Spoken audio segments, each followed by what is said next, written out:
Perkenalkan, nama saya Cynthia Clara Santi dan dalam video ini saya akan menjawab pertanyaan-pertanyaan dari mata kuliah Bahasa Indonesia for Communication minggu ke-8.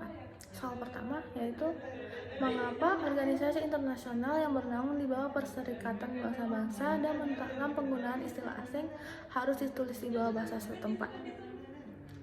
Jadi seperti yang kita ketahui, iklan itu tertulis pada kode etik iklan bahwa harus ditulis dengan menggunakan bahasa Indonesia. Hal ini dikarenakan bahasa Indonesia, terutama di Indonesia itu, menggunakan bahasa Indonesia yang merupakan bahasa kesatuan dari negara Indonesia. Dengan tetap menggunakan bahasa setempat di istilah asing, hal ini bertujuan untuk melestarikan bahasa-bahasa yang ada sehingga tidak punah.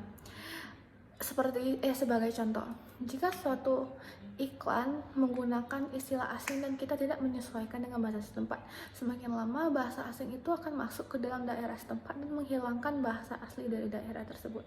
Sehingga alasan utama mengapa penggunaan istilah asing harus ditulis di bawah bahasa setempat yaitu untuk melestarikan bahasa yang ada di daerah tersebut. Seperti yang kita ketahui, iklan tidak akan pernah mati karena selama kita hidup, kita akan terus menciptakan produk atau jasa dan terus mempromosikannya dengan berbagai media dan berbagai jenis iklan dengan bahasa yang pastinya di Indonesia itu bahasa Indonesia.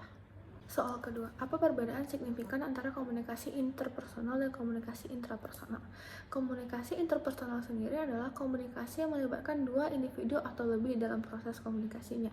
Biasanya dalam proses komunikasi ini terdapat komunikator dan komunikan di dalamnya. Selain itu, tentunya ada memiliki pesan yang ingin disampaikan dari komunikator kepada komunikan dan sebaliknya. Proses komunikasi ini terjadi secara timbal balik. Sedangkan komunikasi intrapersonal adalah komunikasi yang biasanya terjadi dalam diri kita sendiri.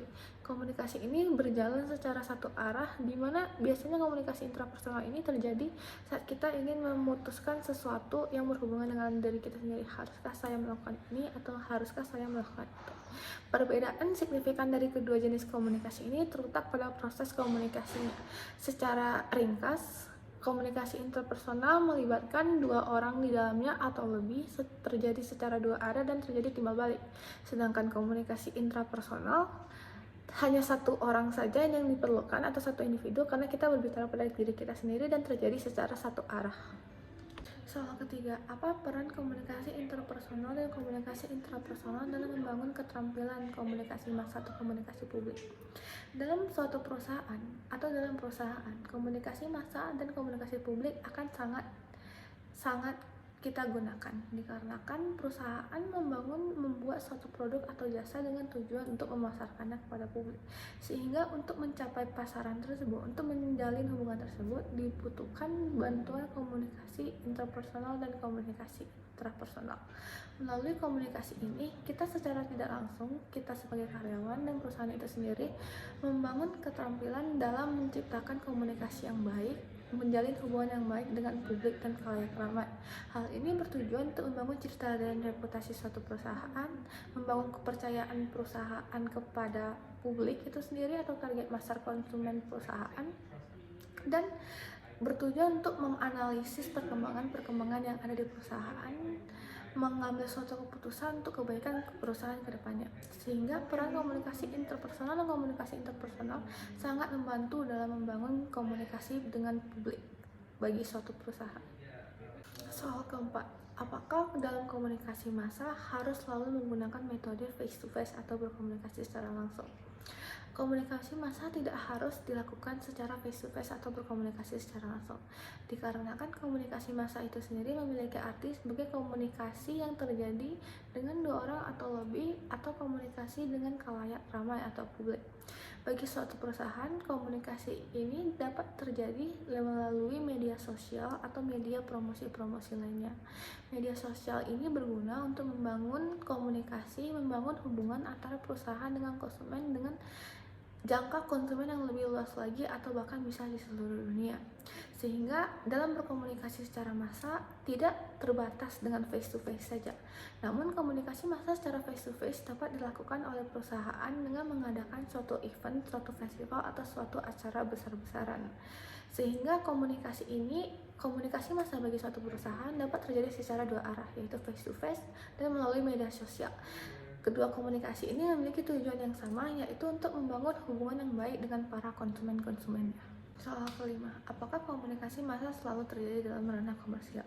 Jawabannya iya, dikarenakan perusahaan akan selalu menciptakan suatu produk atau jasa baru dan akan memasarkan atau menyampaikan pesan mereka kepada publik.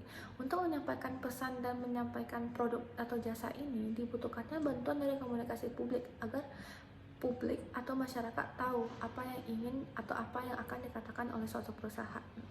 Sehingga dapat disimpulkan bahwa dalam ranah komersial, komunikasi massa atau komunikasi publik akan selalu terjadi. Namun bukan berarti komunikasi ini hanya terjadi dalam daerah komersial. Komunikasi publik atau komunikasi massa akan selalu diperlukan dalam situasi apapun.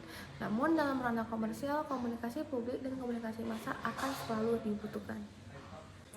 Iklan tidak boleh memberikan informasi yang palsu atau menyesatkan masyarakat, sehingga dengan menggunakan bahasa Indonesia yang baik dan benar yang didasari oleh KBBI akan mencegah terjadinya kesalahpahaman dalam masyarakat dan pemberian informasi yang salah, sehingga akan tetap tercipta kedamaian dan tidak terjadi kerusuhan di dalam publik. Nomor 7. Kesalahan yang terjadi baik secara sadar atau tidak sadar, secara sengaja atau tidak sengaja saat menulis materi untuk komunikasi massa. Kesalahan-kesalahan tentunya tidak bisa dihindari. Kesalahan-kesalahan tersebut dapat berupa kesalahan pada medianya seperti media sosial yaitu menggunakan handphone, televisi, radio, iklan, majalah, dan masih banyak lagi. Kesalahan-kesalahan ini tidak dapat dihindari karena kesalahan ini dapat terjadi secara teknis atau secara tiba-tiba tanpa kita ketahui, sehingga kita dalam berkomunikasi massa harus mampu untuk menghadapi situasi-situasi tersebut. Kesalahan itu dapat berupa kesalahan penulisan bahasa, menggunakan bahasa yang tidak baik dan tidak benar atau tidak sesuai dengan KBBI.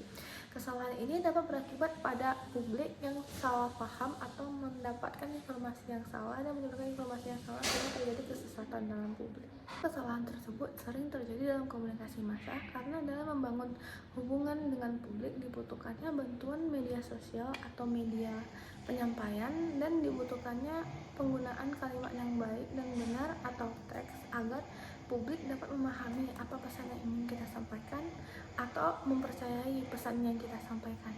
Hal ke-8. Jika Anda seseorang yang bertanggung jawab dalam pemeliharaan bahasa Indonesia yang baik dan benar, lalu bertemu dengan klien yang tidak suka format bahasa Indonesia yang Anda desain, apa yang Anda lakukan untuk mendapatkan win-win solution? Sebelumnya saya sebagai orang yang bertanggung jawab dengan penggunaan bahasa Indonesia yang baik dan benar, saya akan berdiskusi dengan klien dan memberikan penjelasan kepada klien bahwa hal ini harus dilakukan dengan menggunakan bahasa Indonesia yang baik dan benar jika tidak ingin terjadi kesesatan atau permasalahan ke depannya. Dengan memberikan penjelasan ini, saya mengharapkan bahwa klien dapat mengerti apa fungsi dari penggunaan bahasa Indonesia dan baik dan benar sehingga lebih memahami bahwa terdapat kode etik yang mengatur hal tersebut.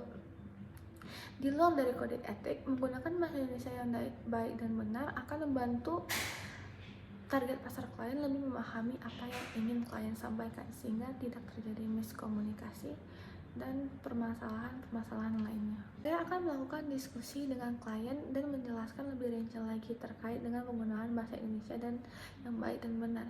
Saya akan menjelaskan apa keuntungan yang akan didapatkan oleh klien jika menggunakan bahasa Indonesia yang baik dan benar dalam iklannya, sehingga akan terjadi diskusi secara dua arah dan saya akan lebih mengerti lagi mengapa klien ingin menggunakan bahasa yang seperti ini dan klien dapat memahami saya mengapa penggunaan ini harus didasari oleh bahasa Indonesia yang benar. Jika terjadi diskusi secara dua arah, hal ini tidak akan menuju konflik dan pemikiran akan lebih terbuka sehingga akan tercipta win-win solution dan kita secara bersama-sama mencari jalan keluar yang untung bagi saya dan untung bagi klien. Saya sudah menjelaskan jawaban saya dari ke-8 pertanyaan yang diberikan pada mata kuliah Bahasa Indonesia for Communication. Mohon maaf jika ada kesalahan kata dan semoga dapat dimengerti. Terima kasih.